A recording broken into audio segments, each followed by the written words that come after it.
ሰላም ወገኖቼ እንዴት ናችሁ? ደህና ናችሁ ወይ? እንደምን አላችሁ? እኔ ደህና ነኝ፣ እግዚአብሔር ይመስገን። ሌላ ደግሞ ዛሬ አንድ ገጠመኝ አለ። ሀገር ቤት እያለሁ ማለት ነው በነፃነት ወዲያና ወዲህ እንሽከረከር ነበር ብቻችንን። በኦሮሚያ ክልል ሰላም ነበረ። በቃ ዝም ብለን እንዞር ነበረ፣ እንሽከርከር ነበር። አሁን ከዕለታት አንድ ቀን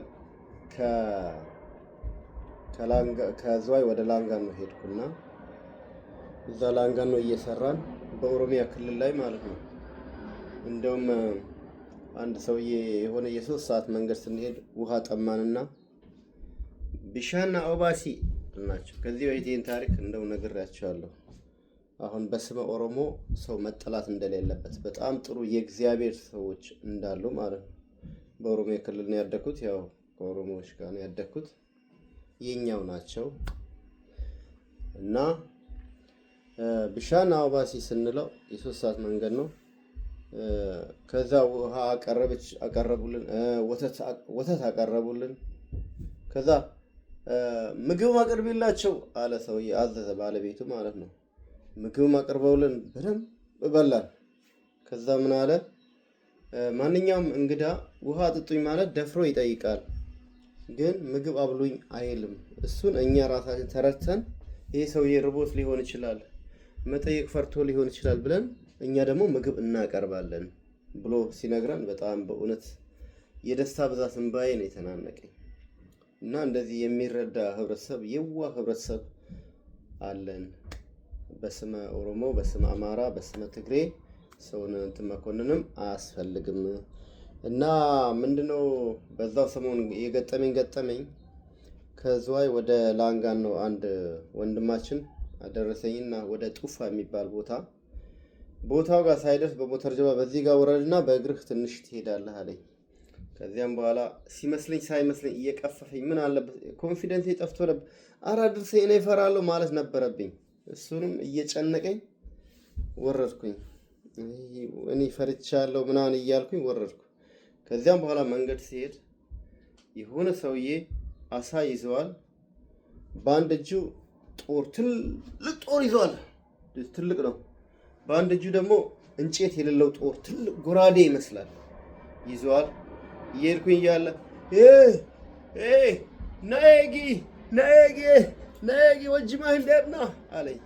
ጠብቀኝ አብረን እንሄዳለን አለኝ። እሺ ብዬ ጠብቀው እየሄድኩኝ እያለ ከዚህ የሆነ ነገር በቃ ፍርሃት አለኝና ሰውየውን አስቀደምኩት። ወደፊት ሂድ አልኩት። ጦሩንም ሳየው በጣም ፈራው። ብቻዬን ነኝ ያለው፣ ለአካባቢው እንግዳ ነኝ፣ አዲስ ነኝ። እንግዲህ በነፃነት ነበር የምንሄደው በዛ ሀገር ላይ፣ ግን የሆነ ነገር ፍርሃት አለኝ። ከዚያም በኋላ ይሄን እያወራኝ እያለ እኔ ኦሮምኛም በደንብ አልችልም፣ እየሰባበርኩ አካም ነጋ ጆሌ ፈይማ ምናምን ነገር እያለኝ፣ ከዚያም በኋላ እልም ያለ ጫካ ውስጥ ገባን። ልክ ጫካ ውስጥ ስንገባ ያ ሰውዬ ምን ሆነ፣ ጦሩን የያዘውን ጦር እንዲህ ማድረግ ጀመረ። እየሄድን እያለ ማለት ነው። በጣም ነው የሚያስልን።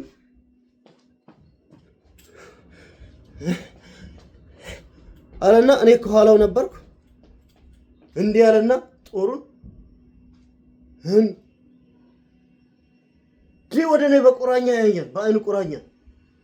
ከዚያም በኋላ ልቤ ደነገጠ።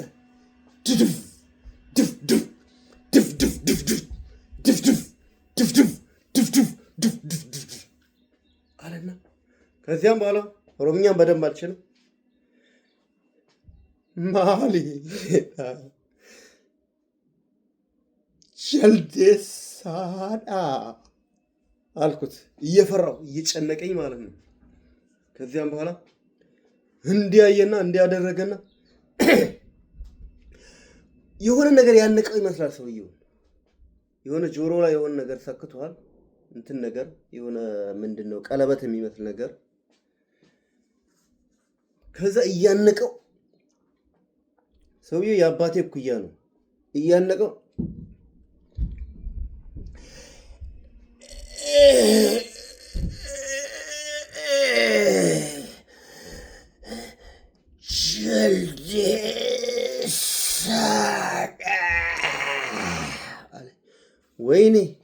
ወዲያውኑ በቃ ልቤ ነገረኝ።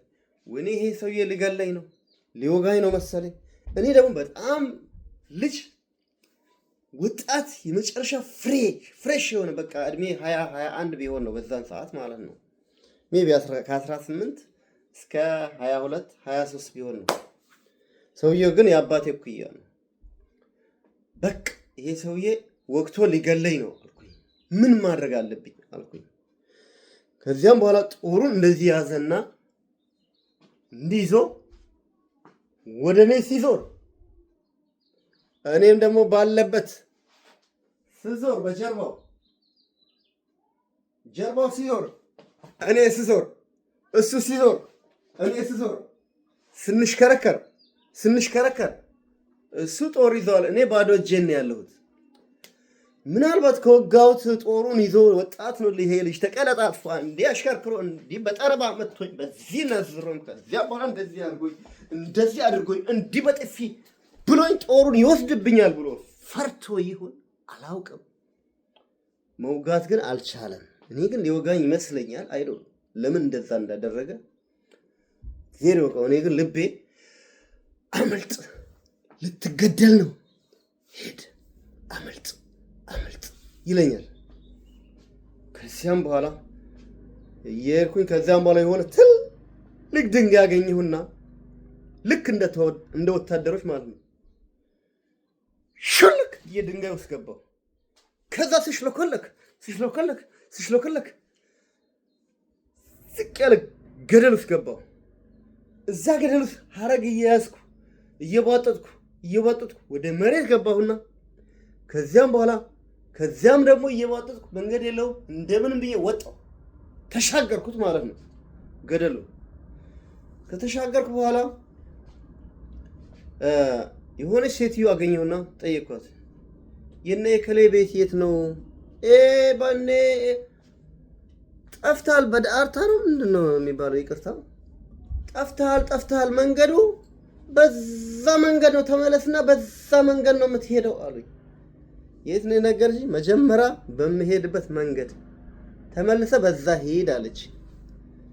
እሺ አልኩና እንግዲህ ሰውየው እኔን አይጠብቀኝም ይሄኔ ሄደዋል አልኩና በዛው መንገድ እየፈራሁ እየተንቀጠቀጠ እንደው ስንቀጠቀጥ ስፈራ በዛን ሰዓት እኔ እንጃ አማርኛ እስክስታ አልችልም ነበር። ዲያል ከዛን ቀን ወዲህ ነው የተማርኩት። እንዲህ እንደዛ እግዚአብሔር አተረፈኝ። ይሄ ድሮ የነበረ የልጅነቴ የወጣትነቴ ገጠመኝ ነው። አሁን ወጣት ነኝ።